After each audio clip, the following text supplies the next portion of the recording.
Morning, everyone. Yeah, well, 12 steps. What is it? The point of the platform is to speak about the exact nature of the wrong, hopefully, and take it from page 64 of the big book, chapter How It Works, about the third paragraph down. There's a certain sentence that sets steps, but starting with the fourth step, a way of looking at the fourth step that is different in my experience than a lot of ways I was told how to look at the fourth step. And I just want to reiterate it. We do it every week, but if you want to look at it, it's on page 64. Being convinced, obviously, if you've been introduced to the program, being convinced is one of the requirements for moving from one step to the next, in a way. So being convinced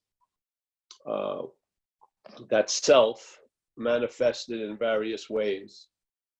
All right, so self is a topic that Bill W. talks about a lot in the big book. Self-will, self-seeking, self-obsession, self-centeredness, all this stuff. But the idea of how the self is so established, is it us or is it something other than us? It's profoundly important in a way, because if you look at the program as if it's us, then it goes against the statement that I'm reading from page 64, because it says being convinced that self manifested in various ways is what has defeated us. So in this one way that's being presented of looking at the program in a way, or the steps, he's being very clear that self is not us. Yeah. And that, so if there's a common feeling that self is us, and I'm not talking about the ego, I'm talking about really feeling like you're the doer when actions occur, all actions, even if it's obvious they had nothing to do with you, as if you were possessed, there's still the narrative that you were the doer of it all. So the doer, the feeler, the thinker, the seer, the hearer, the taster, the toucher, all of those qualities of living that are the basis of life, really, seeing, hearing, feeling, tasting, touching, and then going over what we thought we saw, felt, tasted, and touched by the thought system and the memories and all that. Though that basis of life is usually conditioned on the idea that we are self, and self meaning that we're the doer, the thinker, the feeler, a sense of ownership or doership or havership around a lot of stuff we may not have done or own or have. Yeah. And, you know, you can sometimes feel it when you're sharing about alcoholism. Usually we share about, you know, I have alcoholism. But in fact, it feels more like alcoholism has us, in my experience. So it's a strange, this identification as self is obviously reinforced by the thoughts and by the narration that we hear in our head during the day. So in this statement, it's very clear he's defining self and us as different. And that's the whole point to me of the real relief from the bondage of self, is to see that you're not self. See, the bondage of self may be this and that, thousands of different ways the handcuffs can be put on, but what are the handcuffs? The handcuffs are the identification as self. So the bondage of self, I keep calling myself self. I keep calling me self. And it's caught in a statement in our community that self can't get out of self, which obviously, just like the step 1 and 2, was an observational result. People saw that they were trying to get out of themselves as themselves, and that it was futile and fruitless. Sort of like when they say self-knowledge avails us nothing. that's a profound statement also, because you would think that knowledge would avail us a lot. But it doesn't say knowledge won't avail us a lot. It says self-knowledge. So knowledge claimed by this idea of being the one doesn't lead to freedom from that imaginary one. So self-knowledge avails us nothing. So this whole point of seeing the manifestations of self is the fourth step. And they are resentments, fears. These are the common ones. Are harming people in the pursuit of what we want. These are the common manifestations of self in all of our lives. Yet all of us keep calling them ours. Yeah. So everyone I ever hear share about a resentment, they start with my resentment. Everyone in the room, pretty much. Like if there's 30 people in the room and 15 people share about resentment, they call them my resentment. I mean, that's the act of being bonded as self at the moment. Yeah. Because see, there isn't any bondage of self. There's always the act of being bound to self. And I think we're complicit in that act all day without knowing it, to tell you the truth. I think we're all complicit in that act of being bonded to self without knowing it. And hopefully these meetings are a platform not only to put out this idea, but to entertain this idea in a regular manner, like twice a week, until it finally starts setting in, or gets some traction in there, or becomes a really a strong possibility.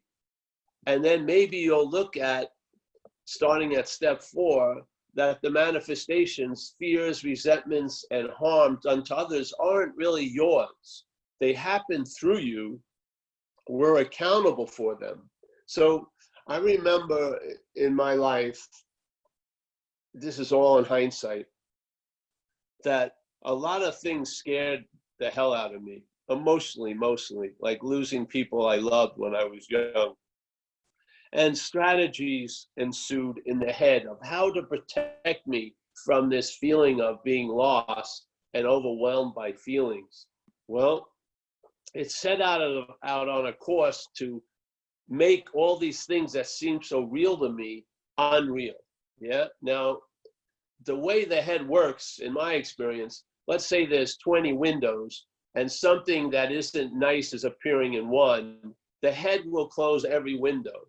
The curtains will go down on all of them, and they're really a bitch to try to let them go back up. It just doesn't work. It's strategies, especially in the idea of protecting me, because it's protecting itself, the system itself, not me.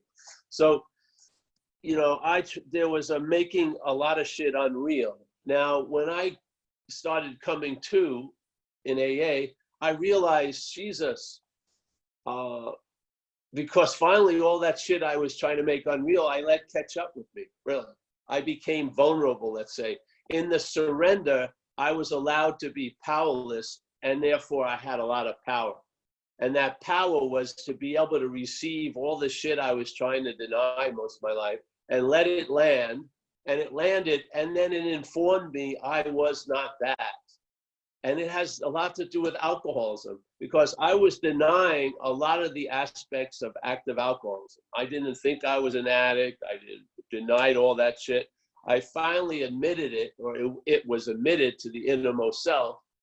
And therefore, it was allowed to be seen real, and I became responsible. Because when I'm in self-centeredness, I think I'm incredibly responsible. So I try to make myself unresponsible for years. And then finally, I let myself be responsible again. I own up for the shit that I did, and I make the amends. And hopefully there's another wave in recovery. So now I see my role in things, I admit it, take responsibility, I make the amends. And maybe, just maybe, there's a furthering of recovery, which is I see I'm not that. Yeah. And so suddenly, the responsibility which I took, I see through, and now I see I'm accountable. Like, my dog did shit on the neighbor's lawn, but you can't put it on me. You can't pin it on me that I shat on the neighbor's lawn. It was the dog. Yeah. And so I feel there's another wave of recovery. The first big wave is seeing our role in things, and then maybe the next wave would be seeing the self's role in things. And so realizing the manifestations that were coming through us weren't of us. Yes? That's the whole point of this platform, humbly, is to attempt to share with you this idea, because not because I think it's right, which I do, what I think it will bring about a large amount of relief that can stabilize and become a new basis, just like it says we're going to have a new freedom and a new happiness. Well, we can have a new basis in life instead of a mental basis of irritability, restless, and discontent. We can have, let's say, a spiritual basis that produces a sense of satisfaction and contentment before we go out to seek satisfaction and contentment. Yeah, so there you go. And I'm really happy for everyone who comes. I hope this vague intention has come to fruition. So thank you. Good stuff, Paul. Thank you very much. And we're going to start off with Jeremy. Has his hand up first. Take it away, Jeremy. Has to unmute him. Yeah, hi everyone. Hi Paul. My name's Jeremy and I'm an alcoholic. And it's really good to be here. And I'm really grateful for everything you put out, Paul. And just to say briefly, I came into the rooms in 2013.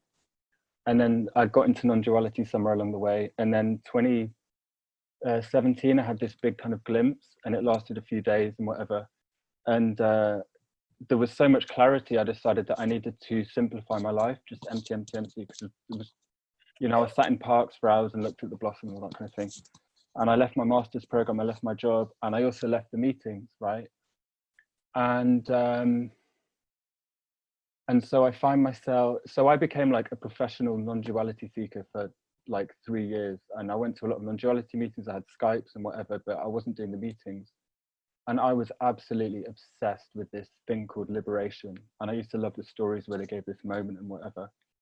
Anyway, I came to April of this year and I was just in a very frightened place. I was frightened of people, frightened of the world, like the opposite of the Step 9 promises. A head full of conspiracy theories and goodness knows what, and just very, very small.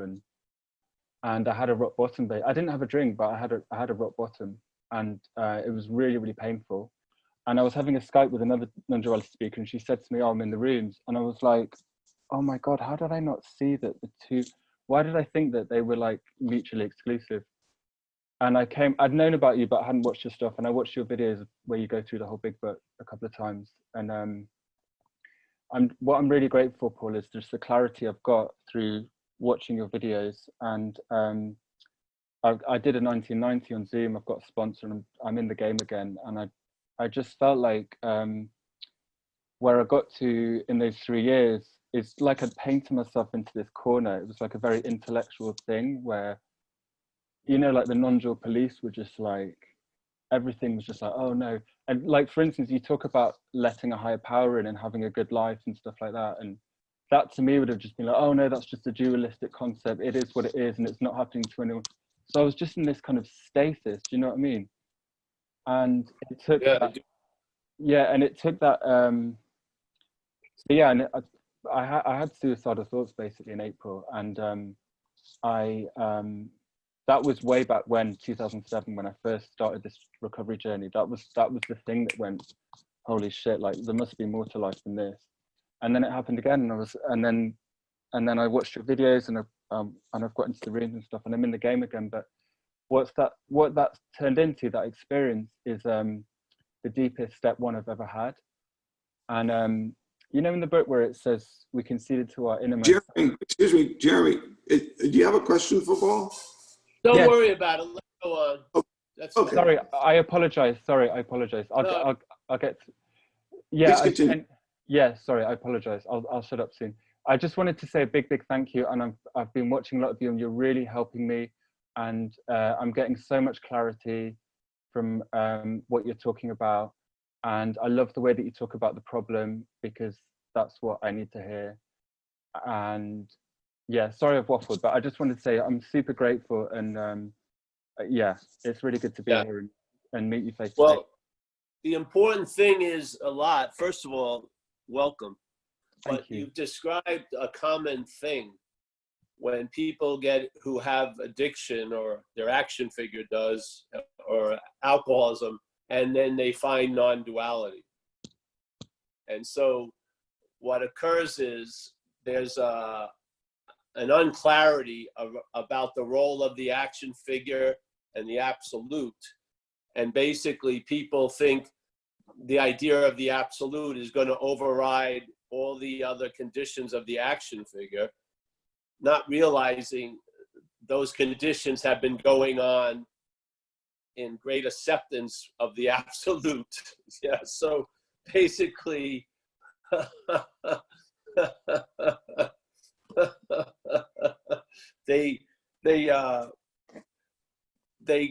there's an extreme reaction, and now there's conflict with the role of recovery in the action figure world and the absolute recognition of all there is. And then they become very unhappy action figures, and very rigid non-dualities. Yeah, like a non-duality Pharisee. So they have the letter of the law, but they don't have the spirit of it. Yeah. So then you come through it, hopefully, and then you really realize the action in this figure is like, render unto Caesar what is Caesar's. Yeah. It needs certain things. Yeah. It doesn't need the absolute sometimes. What it needs is a community. It needs a sense of well-being. It needs a purpose. It needs these things to be a healthy action figure. Yeah. And if the mental state will use anything and put it into, like, it's identified as this, then it tries to starve this completely. Yeah. It's so insane. So it's a perfect example, Jeremy, and I'm happy you made it through that, because there's a lot of value in it, to see the failedness of holding non-duality in a dualistic manner. It doesn't work well. So thank you. Yeah. Thank you. Thanks so much. Yeah. It's a very difficult thing to speak of, because it's not black or white. It's how we hold things, and how, like, you can deal the same cards to someone, but the way they are held changes the whole hand. Yeah. So you have to take in but over time you see patterns of how the mental state reacts to certain things, like hearing the message and then claiming the message of non-duality, and then basically saying, well, there is no self, so I don't have to do the steps or anything like that. And then they're drunk in a couple of years.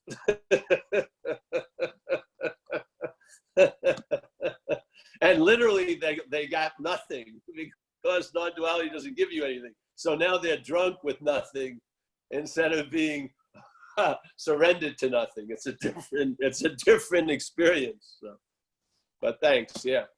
All right, Michael. Anyone else? Yes, we do. Thank you, Paul.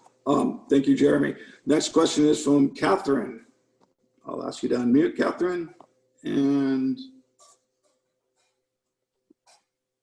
hi. Thank you. Thank you for taking the time to do this. Yeah. So I'm kind of driven with this question. And I may have missed something along the way, because I don't come all the time to the meeting. But I'm having this hunger around step 12, and I think some of it is driven by the fact that for the last year I've been thrown into my recovery once again, and around recovery coaching, and I am going into this little position where I'm going to bridge something between the recovery center and the hospital. And it's sort of like, this place where nobody really knows what the hell I'm going to be doing, but I'm going to be present for it, right? And So as someone who sponsors, I've come across this situation, you know, like this higher power, and people sometimes don't have that, you know, ability to grasp that even in their atheism, but they're willing. So I tell them, just keep going along. I'm asking you today for some simple direction around step 12. If that, with the For background. yourself, or to share with others? Well, I think that any of us in this meeting can probably use it. Step 12 is step 12 is like the agenda that's adopted after the spiritual awakening that has been, if using the term of AA, that has been arrived at through the step work. Yeah. So we take on an agenda which says, you know, be willing to practice these principles in all your affairs. Now, my advice with people is, if you can't do that, limit your affairs. Yeah. And then help other people to achieve sobriety. Yeah. Basically, that's our seed assignment or agenda when it comes to recovery. Now, you may find yourself in a lot of different situations and circumstances, but that's basically the agenda. Yeah. You know, try to live by the principles of the program and help other people to achieve fucking what you've been given. Yeah. Yeah. That's basically the job. I like to see action figures. I like to see, I like to call our assignments here seed assignments. I just like it. It just makes it, it's not like, you know, you're a chosen one. It's just where you find yourself. You have a seed assignment. Yeah. So there's the seed assignment of AA, is to practice these principles in all our affairs and help other people achieve sobriety and support other people's recovery. Yeah. What's a great way of supporting other people's their recovery is being in recovery. Being under the influence of recovery instead of being under the influence of self. That's very helpful for people to achieve. Yeah. And I think that it's, coming back in and listening to you again, because I've been around recovery for about 6 years, but I remember you early on in my recovery listening to your take on the 12. And then it's funny because I have this new sponsee over the past 6 months, and she's an atheist, and I was just like, well, you know, even I go along the thing where I am up and down with what is this power greater than myself, right? So I just told her, you know, you got to be willing to see what that is for yourself. It's a journey, not a destination. And so what was funny is once I started working with her, you came along in these Zoom things again, and I was reintroduced. And so thank you so much for everything you've made it palatable about all this in my life through your conviction to help others. Thank you. Well, let me, the thing too is, you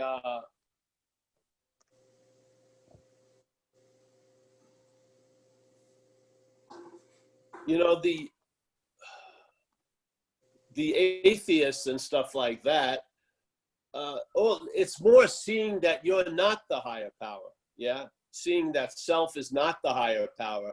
You don't really, you'll find a higher power by seeing the lower power of self. You know what I mean? So it's not like I have to seek for a higher power. Just see what's been playing the higher power in your life as not you. Yeah. Recognizing it. Because we've been under the direction of a lower power. Yeah. We have. You want to call it self. So this is what the dilemma is, like in the third step. And also in perhaps there's a better way. It's trusting something infinite, but the more important is the previous trust in the finite self. Yeah. Because if you don't see that there's this habit by identification that you're in almost like a constant faith in the finite self because you're taking it to be you and real. When you turn around from that and pivot from there and try to have faith in the infinite, that's faith in the finite self. You see? Yes. Thank you. This is how we get defeated. This is why in the third step, when they're going into the third step, they say, hey, first you got to quit playing God. That's the playing God, is the identification as the finite self. Because the finite self will now say, I'm going to set out on a course to have faith in the infinite. That's faith in the finite self. So you can use this with an atheist because it has nothing to do with the infinite. We're questioning the faith the atheist has in its reason or an intellect or whatever it has, and seeing, hey, that may not be well-placed faith, yeah? And that the program, if you open up to the effect of the program, that faith, you're not going to move it to the infinite because that would be having faith in finite self. It's going to be moved to the infinite through the program. That's the beauty of it, yeah? Yeah. So this is how self can't get out of self has a huge effect on us without knowing it. Because we think it's Paul that's getting out of self. It isn't. Paul is self, AKA self. What we're listening to as us is not us. The narration is about a you, and you're not that you it's about. You're not. Yeah. So this is why it's so important, and you can totally bypass the atheist or the believer in the action figure. It's a matter of seeing what has failed. Yeah. Because if you constantly just talk about what's going to succeed and you try to use what's failed to succeed, that's another failure.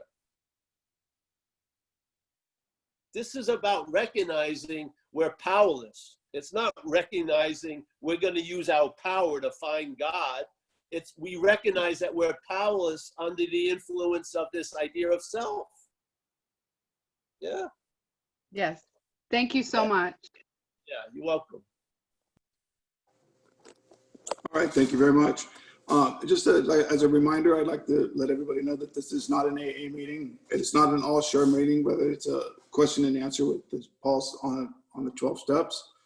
If you'd like more information about zenbitchslap.com, you can go to the website, zenbitchslaps.com. You can find information on books, videos, and recordings, and his book, Under Arrest. Paul also has reflections on the 12 steps, which is Tuesdays and Thursdays at this time. And then he also has non-duality Zoom discussions, which is a Wednesday at 7 p.m., 10 p.m. Eastern time, and 3 a.m. in the UK on Friday. And on Friday. Saturday is at 1:30 p.m. Wednesday, excuse me, yes. Wednesday and Saturday at 1:30 p.m. We'll try to get on at 3 a.m. on Friday.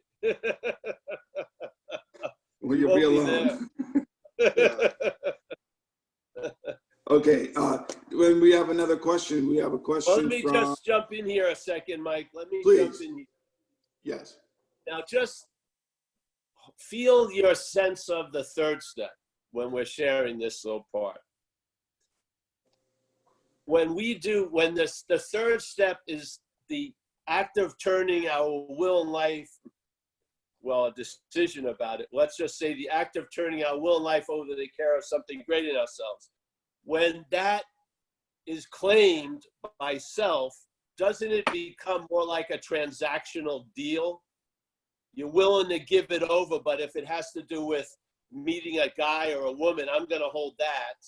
I can't trust fucking the higher power to get what I want in that category. So it's more like a transactional thing, and the lower God's playing God. Yeah, it's saying, okay, I'm going to turn my will, my life over, but I want to have the option to take it back at any second. That's not surrender. That's a deal. This is what happens when you're identified as self concerning the third step. It's so obvious. Just look at it. Yeah. Isn't there an out clause in the third step done by self? Of course there is. Oh, I'll surrender unless I don't get my way concerning money or meeting a babe or something like that. Then I'm immediately taking it back. I used to use the example of a bully giving a young little kid a bag of candy saying, listen, hold this stuff and never give it back to me. And then coming over to the kid, give me back that fucking candy. The little kid's gonna give it back to him. You know, that's not surrender. That's freaking transactional. So a lot of times we don't see self, but we can tell by the manifestations of self that it's fucking lurking around, so to speak. That's how you get a hint of what's happening. If there's a lot of anxiety, resentment, and fear in a surrendered life, that life hasn't been surrendered. A life surrendered doesn't demonstrate tons of anxiety, resentment, and fear. It doesn't. That's not what grows out of a surrendered life. It doesn't, I swear. Yeah. So if you've surrendered your garden to something and the same weeds are growing, I would question something. Yeah. Just saying. Just saying. What's the greatest way to get out of self is to see that you're seemingly in self. That's the deal. Yeah. If you're thinking you're out of self and you're not, you're going to be really confused by the results. You're going to be very frustrated and confused because the result won't match what you've heard from shares of people who have turned their will and life over to the care of a higher power. It won't. Yeah. So you'll be frustrated. That has value when you recognize it. So then, wow, holy cow, self can't get out of self. Quit playing God. I was always wondering what they were talking about with that thing, though it has primacy because it's presented as first, you got to quit playing God, then the third step principle. So it has a profound importance, this playing God. What's playing God?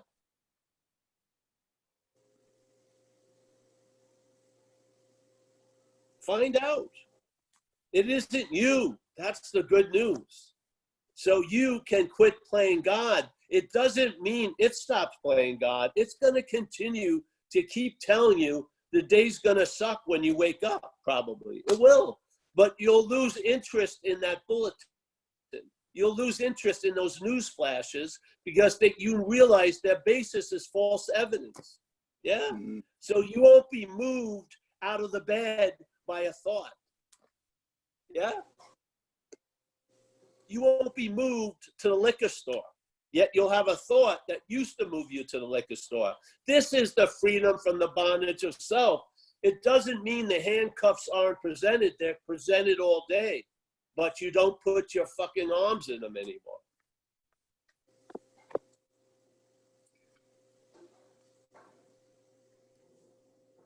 The freedom isn't like everything stops. It isn't. It's like it continues, but the volume has been turned way down. Yeah? Like it's orders that would have you at the fucking dealer's house are unlistened to. It barks the same way, but there's no reaction to it. You've outgrown the fear that it used to fucking foster. Yeah? You've outgrown it.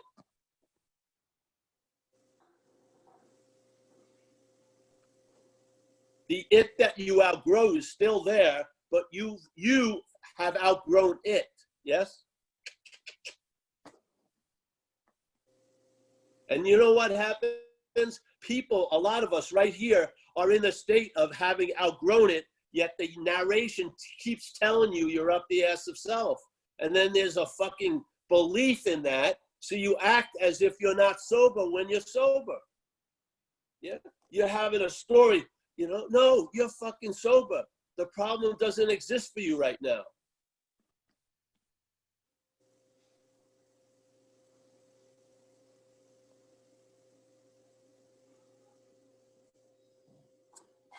I mean, if something's, what's more important?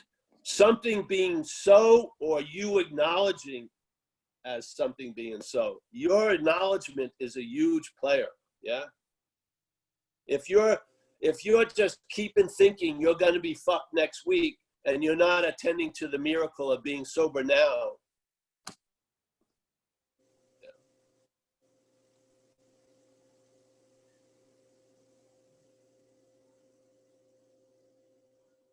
it sounds corny, but to be clear that you're sober is an incredible present tense state. Yeah. To just be clear about that. You know what I mean? Because the head wants to be cloudy even about that. It does. Yeah. Yeah, I think it's because I'm self-centered that I'm thinking of like next week when I start the job rather than today and just being grateful. I hear you. Yeah. But it's not you that's thinking about next week, please. There's thoughts about next week that are implying it's you having them, but you're not having the thoughts. Really, they're having you if you buy into it. Yeah. We got to be clear. We're not this all-powerful thing that seems to be losing power this way, that way. We're not. Yeah. This idea of Paul is the basis of powerlessness. So now the thoughts have me all day, the feelings have me all day, fucking cravings have me all day, obsession with self has me all day.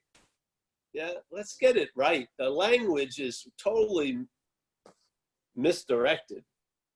It's constantly saying we have a lot to do with shit we have nothing to do with. I used to always use the example of going to a talk back east. I hadn't been there in about a year. So a guy who had seen me in the past came into the room and says, "Hey, Paul, you're growing your hair," because my hair got longer. Yeah. So then I said, "Oh yeah, I'm growing my hair. I'm looking pretty good. You know, it's long, got a nice shape. I could give you advice about shampoos and moisturizers." Now he was going bald. So I said, "Bro, you're not doing that well in the growing the hair department. Hey, we have a meeting every week that we get together and we grow our hair together. It seems to work. It seemed to get a half inch longer a month and stuff. Why don't you come, join the group?" And so, all right, all premised on the idea that I'm growing my hair, which I'm not. All I'm doing is not cutting it. Yeah, the hair just grows on its fucking own. Yeah, you hear it? This is the language all day. The language is assuming you have a lot of power and you don't have fucking any. Yeah. Hilarious. Well, it's truly, could you imagine if you wrote a comedy and all the audience took it seriously? It became a huge drama, but the basis was it's a satire. It's for comedy relief, not fucking, dramatic electrocution all day. It's for comedy relief. It's hilarious what's going on up there. I know she's planning on leaving me. It's crazy. It doesn't know shit.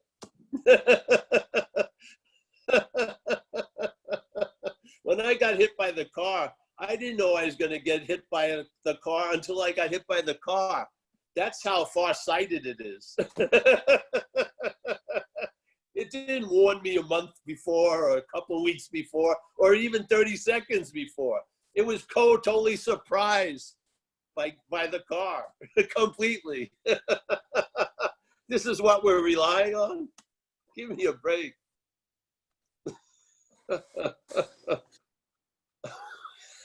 It's not by its managing that we've arrived there. It's by grace, really. We should have probably all been dead already. Yeah. All right, Mike. Thank you. Thank you. Next question we have from Rhonda. Asking to unmute Rhonda. Hey, Paul, Rhonda. Nice to meet you. This has been great. First time I've heard you speak. I've been in the program since December, actually New Year's of 2014. I kind of skimmed over the first 3 steps. to be very honest. And I just recently had to go back.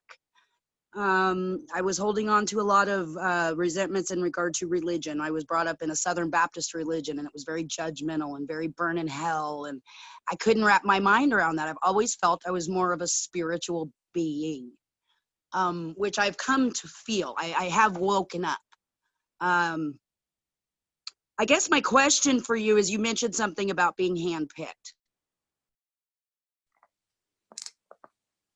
We just lost you, Rhonda. Yeah. Who were brought to suffering by this higher power intentionally, because we do have a purpose. Because I was told that I have a light that I put down years ago, that it was time to pick back up. And I feel my goal, my purpose here on earth today, which is pretty cool because I was a worthless piece of shit when I came in. I was given this light and told I need to share it and help raise the vibration of this love on earth, you guys. And I feel that there's so many people waking up right now. Kind of have a two-part question, really. I feel like it's a spiritual warfare in a way. The self you're talking about. I've never believed in a Satan or a hell, but I've always known there's a light and a dark, right? That dark side in my brain, the one that tells me I can go get a fix, or I can go get a drink, or I can lie, or I can steal, or I can manipulate to get my way. Is that the dark? You know what I'm saying? There's a good and a good and a bad, the light and the darkness, the God and the Satan, however you word it in your particular spiritual beliefs. I don't know. I almost feel like there's this spiritual warfare going on in the entire world, and that a lot of people are waking up. And I honestly feel like a lot of them are alcoholics and addicts, because we've hit a freaking bottom. We're the lucky ones, and we were told there was a way to reach out and find a different God, right? I was on the verge of being agnostic when I walked in the room, but I knew something saved my ass and stuck me in the chair. So I was willing to stick around because what you were saying sounded right, but I couldn't quite get there. I figured out, for me personally, I wasn't meditating, and I had to let go a lot of resentments against, again, my grandfather and the judgment of the religion. I was going to be disowned as a kid because I was pregnant out of wedlock, and it goes very, very deep, the judgment I felt. But for me, I wasn't meditating. I was told that if I'm praying, I'm talking to God, and if I'm meditating, I'm listening, and that hit me. And I got on my knees for the first time at a lake. I live in a beautiful place in Northern California. Pollock Pines, very small town in the Sierra Nevadas. So I went out to a lake, and there was the sunlight and eagles and trees and just this glorious moment. And that was my awakening. And I guess, again, my question to you would be, do you also feel that it's, we kind of were handpicked in a way? I mean, because how many people tell you, I know there has to be a God that saved my ass and put me in the chair, and I stuck around until I was willing to believe. And it's like, for those of us that struggled finding a God, maybe we had to do it this way, right? Maybe we had to go through this program and find a different way. And is it a big spiritual warfare right now, like I'm feeling? Do you feel that? I guess would be my question, my main question. There's a lot going on. And in my brain, those ugly, dirty thoughts, I think of them as the dark, or the other side of my higher power. Like you were saying, there's the good and the bad. Well, let me, this gets into. It gets deep, huh? I know. It's just we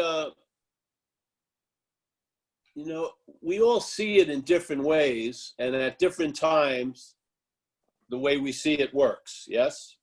Yes. So it sounds like this works for you, the all that you are, and therefore fucking go with it, yeah? That's the way you see it. Yeah, if it's working. Because the underlying thing is not so much your view, but the seeing before it, like the awareness. So if the view seems to help that you're becoming more aware that you're aware, I'm all for it. It's being put to good use. But see, I don't have any dogs in the hunt about how I view things. Yeah, gotcha. I don't know. I see the idea of light and dark is the basis of duality, and duality is the interpretation of this place by us, yes? So we're seeing everything through a bifocal lens as the action figure, yeah? Okay. And so basically, it's an either or, and after a while, sometimes for a contrast to recognize something, you need to have a very clear distinction between one and the other. But as you go along, that doesn't become that important. Yeah, because it's neither really. Yeah, it's neither dark or light. Those are two ways the light is being expressed. Yeah, Right. It's like going through a lens that it seems to get split, but basically it's all light. Yeah, so I'm more interested in about the light before it goes through the camera lens into this world, into this dreaming. And so if you stick with it, that pitting one against the other, there'll be an acceptance of everything sooner or later. Yeah, because you are that, even of this that you've been railing against. You are that, and you're the that of the that. Yeah, it's just, and you're not all of it. Yeah, but along the way, certain views work, and so let them do their job, which is great. Yeah, you're jacked up and you're excited. That's fantastic. That's attractive in this world of recovery. So yeah. Thank you. There you go. Yeah, Thanks, I hope Paul. I can stay it as vague as possible.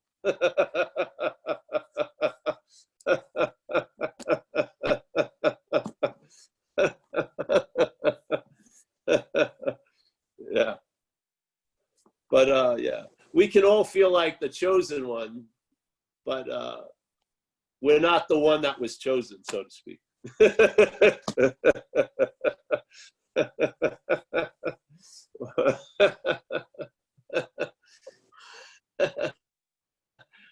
We're more that which picked the chosen one than any chosen or unchosen one. We're more that which seemingly picked the chosen one. Yeah. Yeah. I just want to see relief from alcoholism in these Tuesdays and Thursdays talks. And I want to see relief, and how you really have relief from alcoholism isn't from alcoholism. It's from the bondage of self. The bondage of self, relief from the bondage of self, is the greatest relief of alcoholism. It really is. Yeah, because it's the root of it. Alcoholism isn't the root dis-ease, it's bondage of self. And that bondage of self continues by being identified as self. Yeah. It's sort of in that the idea of light and dark. It's the light forgetting that it's the light, and then finally coming to realize it's the darkness. And then by being totally clear about being the darkness, it finds out it's not the darkness and arrives at where it always was, which is the light. Yeah, I think this is the seeming journey of recovery. While you're denying the darkness, it's got more light than anything. Yeah. So, yeah. Yeah. When light denies the darkness, it's giving it a lot of light. You see? So we come and there's an admittance, we see our role in things and we don't see. And then in that, the light that's been put in the darkness. And what is darkness? Just absence of light. Yeah. The light goes back to light. You see, all there was light anyway. Yeah. Yeah. It's just withheld light is sort of like what they call darkness. Well, yeah.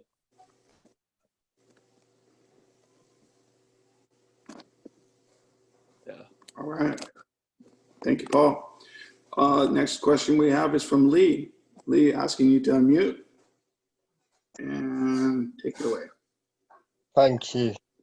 Hi, Paul. It's the second time I've heard you talk about steps, and you know, I'm very grateful to be on this journey. My question to you is around step 4 and dealing with resentments and self-bondage and how we protect ourselves. And when I went through step 4, it blew my mind away how to look at resentments.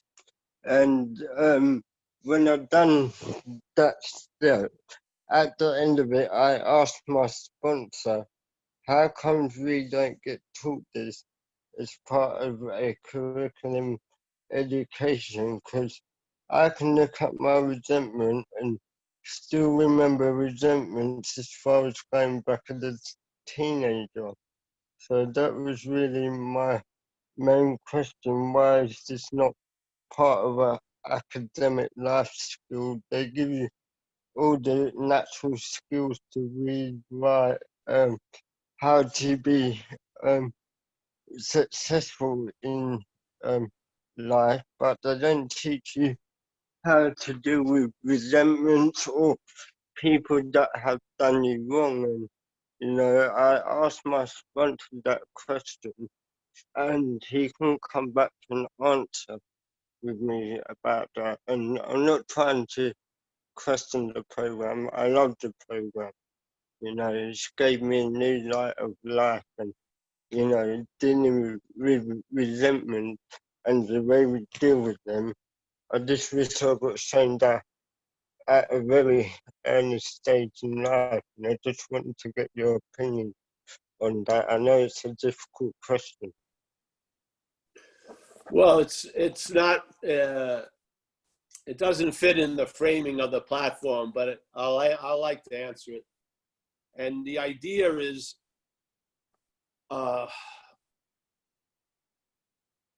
program is completely sound. Fortunately or unfortunately, it was presented as a cure or as a way of recovering from alcoholism. And so in society, it got very compartmentalized, yeah?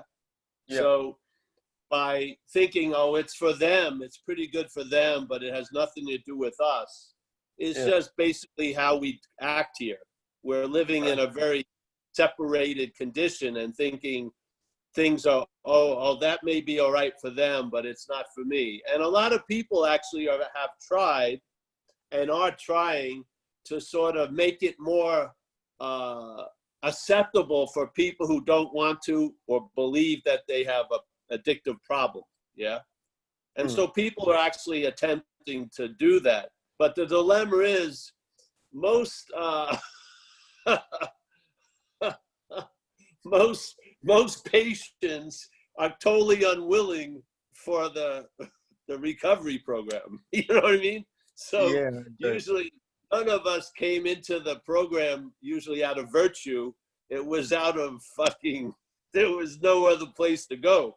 So like we say, you know, AA is a perfect program, but there's people in it. So once you introduce people in it, it can fail miserably because of lack of interest and shit. So I don't feel that the bondage of self is so unbelievable that most of the time it doesn't even get close to even thinking it needs help.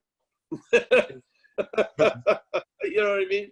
I swear to God, you have your pants on backwards, you're living in a refrigerator box. Hey, no, I'm doing great.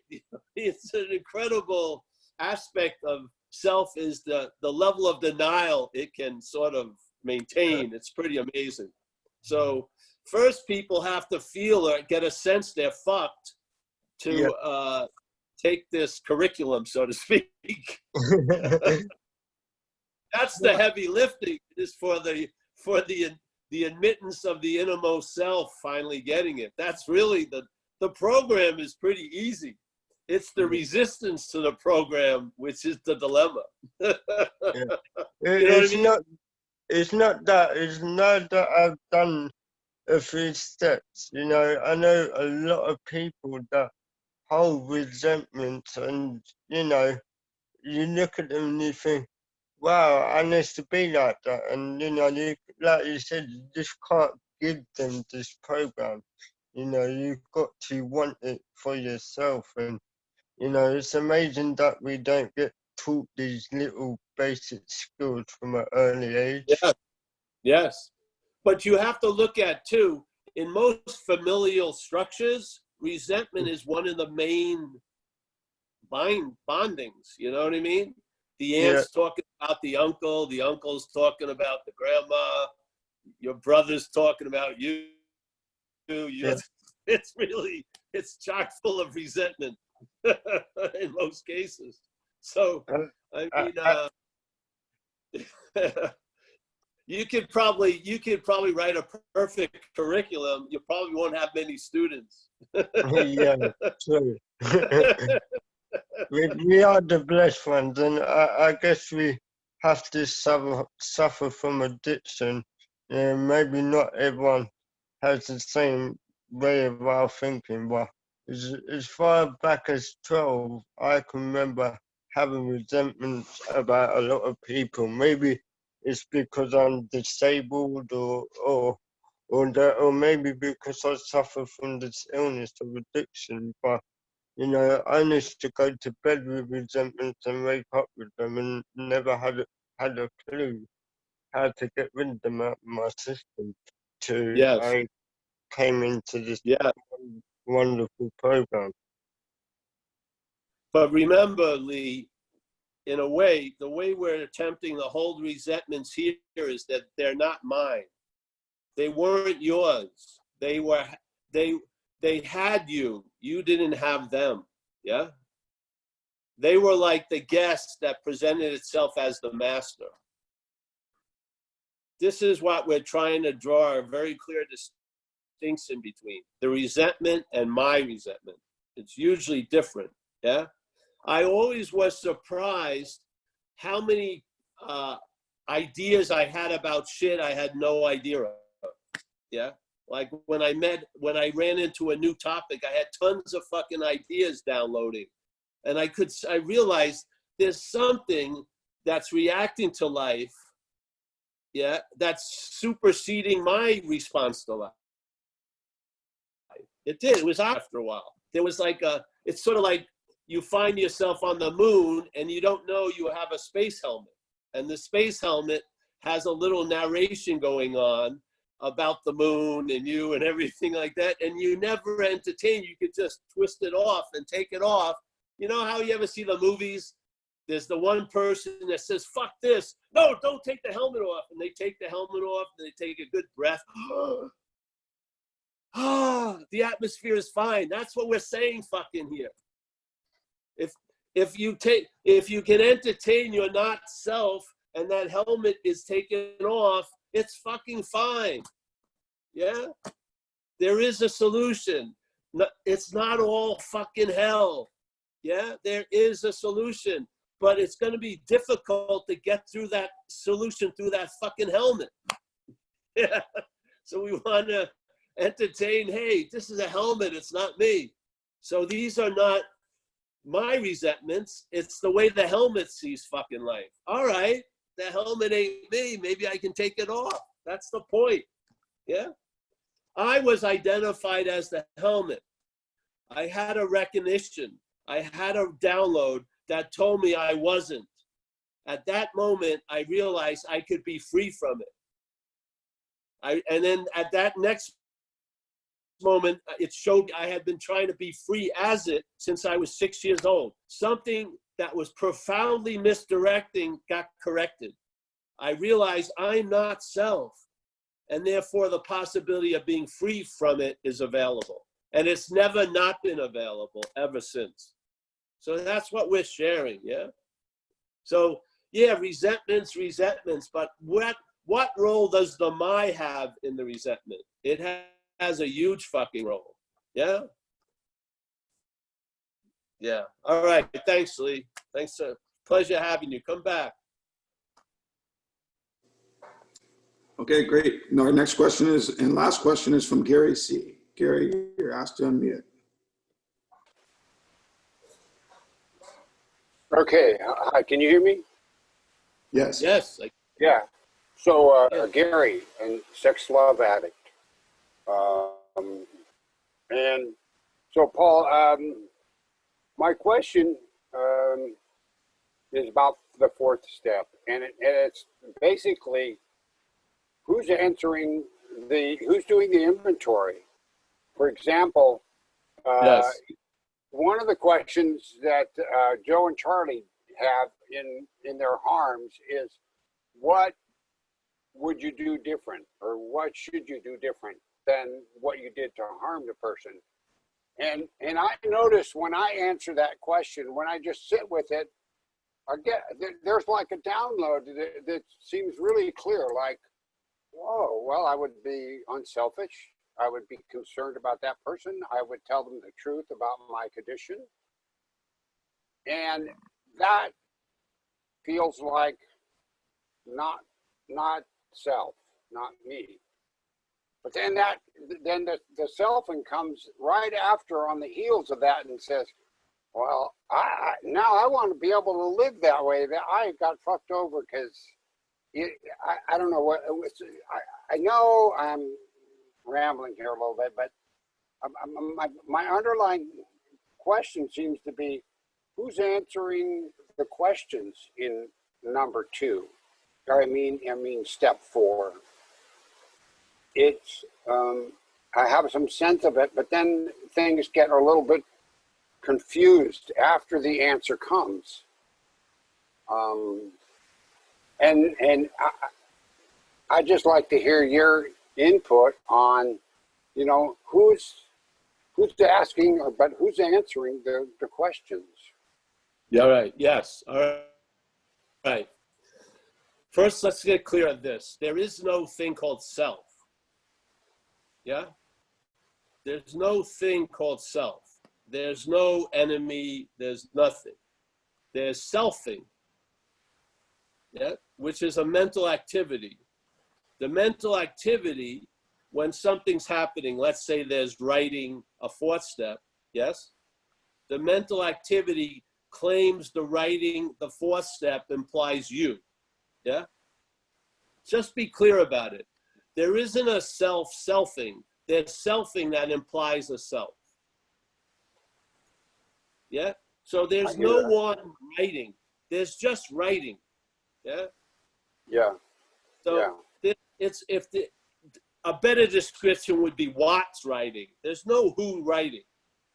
The writing is claimed to imply the who. Yeah? So what happens is there's an action of doing the 4th step, and then the head claims the doing of the 4th step and says, I'm the one who did the 4th step. Yeah? And I'm the one that now has to review the 4th step. No.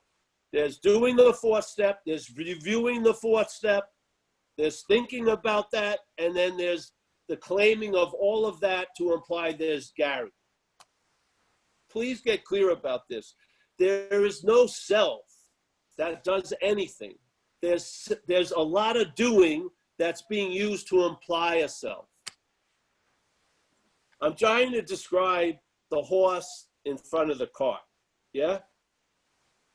There's doing, and then the mental state claims the doing, whatever that doing was, yeah? There's a lot of us that are doing all day, eating, going to the bathroom, yes? So there's tons of doing. Then there's the claiming of the doing by the mental state, yes? Mm-hmm. The claiming of it. And the claiming implies there was a doer of the doing. So the claiming, here's the doing, claiming, they're making up the doer. And then the doer is presupposed before the doing. And now you did it. You see? So when you ask who did the 4th step inventory, there was no who that did it. There was a doing of the 4th step inventory. We don't get it. See, the mental logic can't let a verb alone. It can't see that there's just doing something. It has to look as if there has to be a doer of it. Yeah? Yeah. You see it? So there's selfing.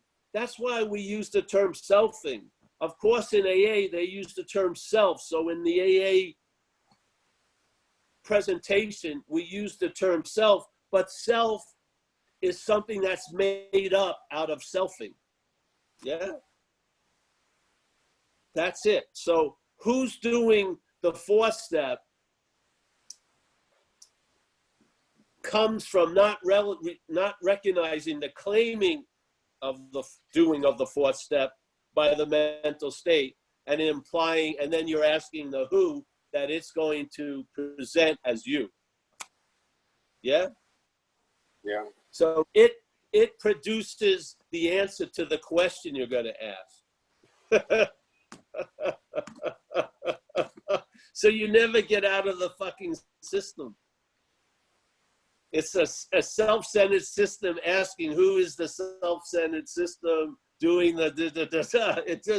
it's like going down the bowl, so to speak. Yes?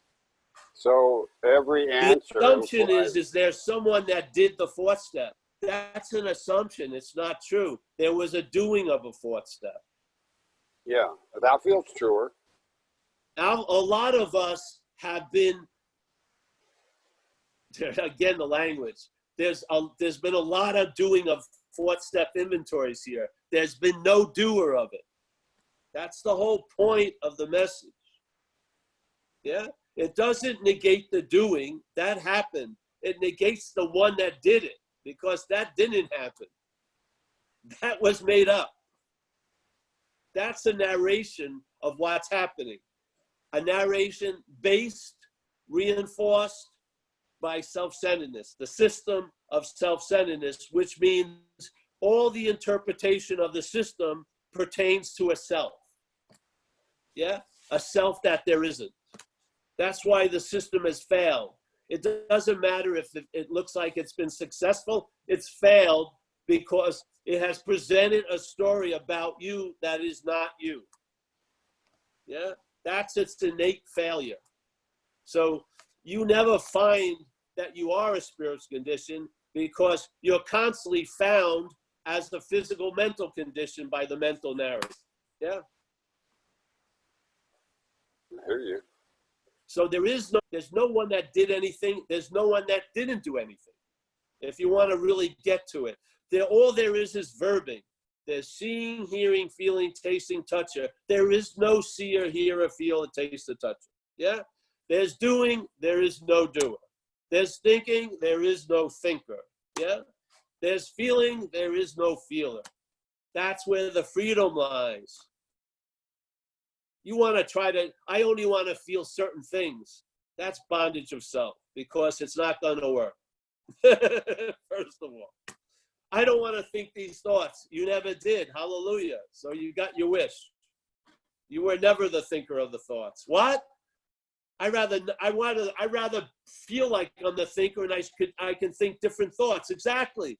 That's the system. It doesn't admit. See, it says, all right, these thoughts suck, but if I just manage better, I bet you I could think better thoughts. That's bondage of self. What do you, based on you're the thinker? You're not the thinker. The bondage of self is you're trying to interpret verbs from a noun point of view. They don't work. The only thing that works is the narrative provided by the system that's producing the noun. That's all. You present this fucking story to a 2-year-old, they're like, what the fuck? Why are you so bummed out, Uncle Bill? Oh, next week could be really bad. The kid has no idea of fucking time. They're just having a joyous moment. Let's go out and play. I can't. Next week. What's next week? Time hasn't set in their little heads yet. Look at us. We're totally run by what's not happening. That's insane. Not one of us as a kid was ever run by what's not happening. Not one of us. Unless you were a very hostile, very situation. If you were just an okay kid, I didn't have a strong sense of time until much later. Yeah. I wasn't worried about will I be playing next week. All I was worried about was playing now. Yeah. So there is no self. So this idea, well, who's doing it? No, there's no who that ever did it. Yeah. That's the message, really. The bondage of self is taking yourself to be something that you're not. You're a verb. You're the living of life. You're not the liver of the life. You're the living of life. Shit. This isn't a way of the noun traveling lighter. It's recognizing your nature is of lightness. Yeah, that's why you travel lighter.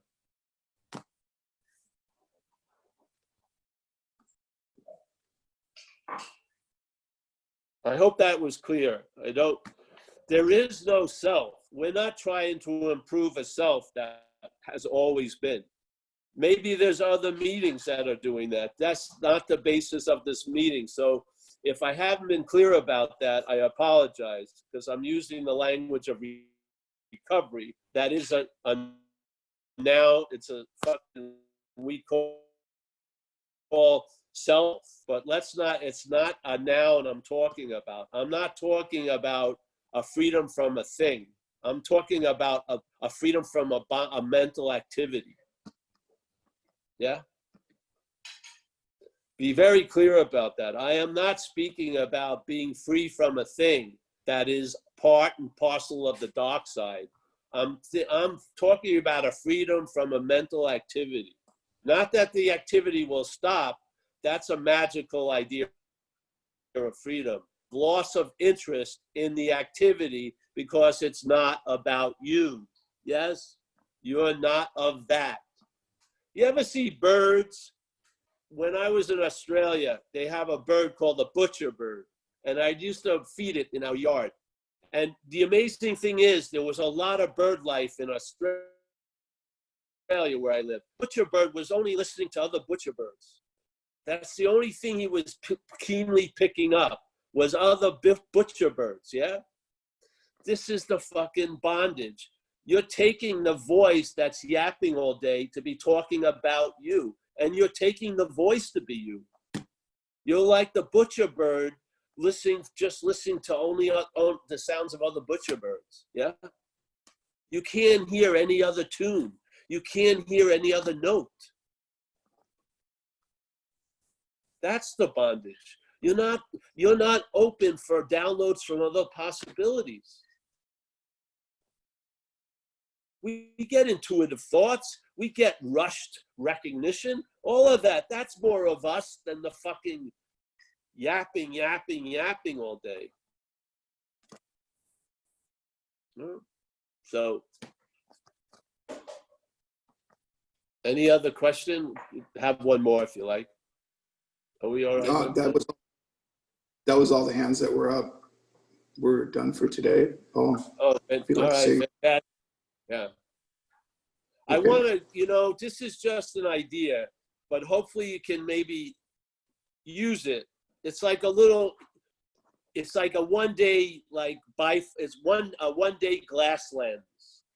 Just use it and see, do you feel more like a verb or a noun?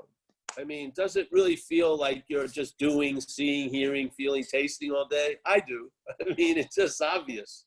Yeah. So just see. Yeah. The quality of seeing is the greatest quality of all. It's the awareness that's untouched by anything that appears after it. Yeah. It's the awareness that's untouched by everything and anything. Yeah. We are of that. So let's not forget that. Yeah. It doesn't mean remembering that, not forget that. We are that. Yeah. Yeah. So, all right. Thanks, everyone. Let me say goodbye to everybody, if I can, if you don't mind. We got Jacob in Seattle. Nice to see you, Jacob. Kristen, fantastic. You got a different color. This is your indoor shirt. Yeah. All right. We got Therese.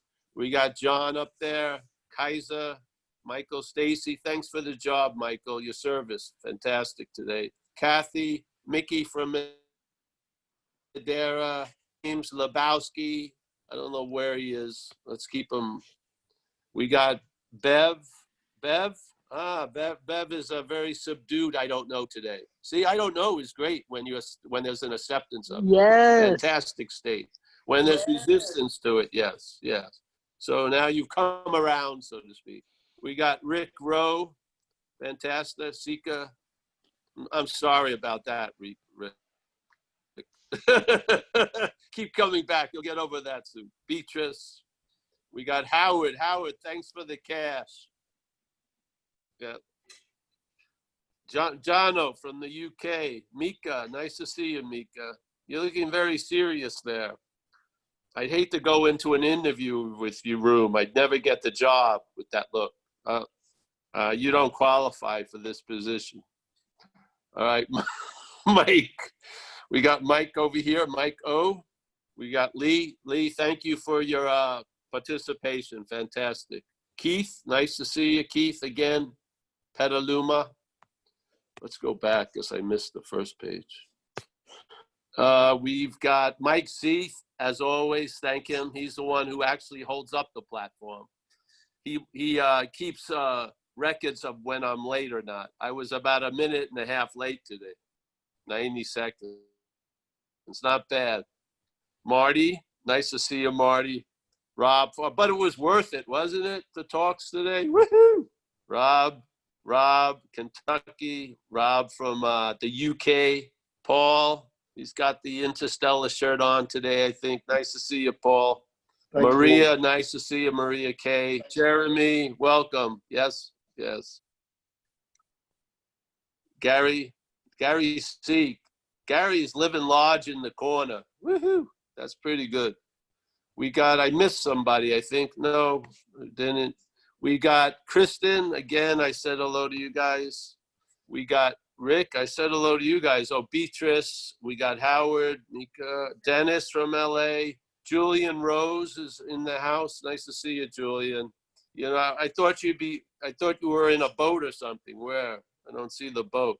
All right. Thank you for the cash. Very appreciated. I always spend it very unwisely, just to let you know where your donations go. Frivolous fucking purchases. Oh. Leah, nice to see you, Leah. Dennis in LA. I don't want to speak about your son, but I hope he's all right. Yeah.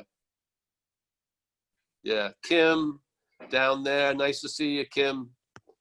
We got Rona's doing her eyelashes. Nice to see you, Rona. Yes. Knock 'em dead today.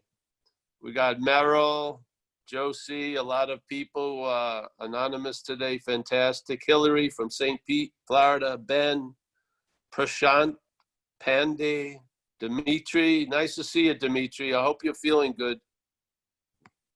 And well, thank everybody for attending. And I really always have a wonderful time with this. Yeah. And I appreciate so much the opportunity you've given me to share. I really appreciate it a lot. I would probably die if I couldn't share. Seriously, probably not. Let's not be that serious or dramatic. But it would be like a marathon runner in a closet. I'd have to get out somehow. All right. Thanks, everyone. Kathy, nice to see you. Catherine. Thank you. Here. See you, everybody. Thanks. We'll see you on Thursday. Hope. Bye. Yeah. Thank you, Paul. Bye. Thank you, Paul. And stop recording, Mike Z. Oh, thank you.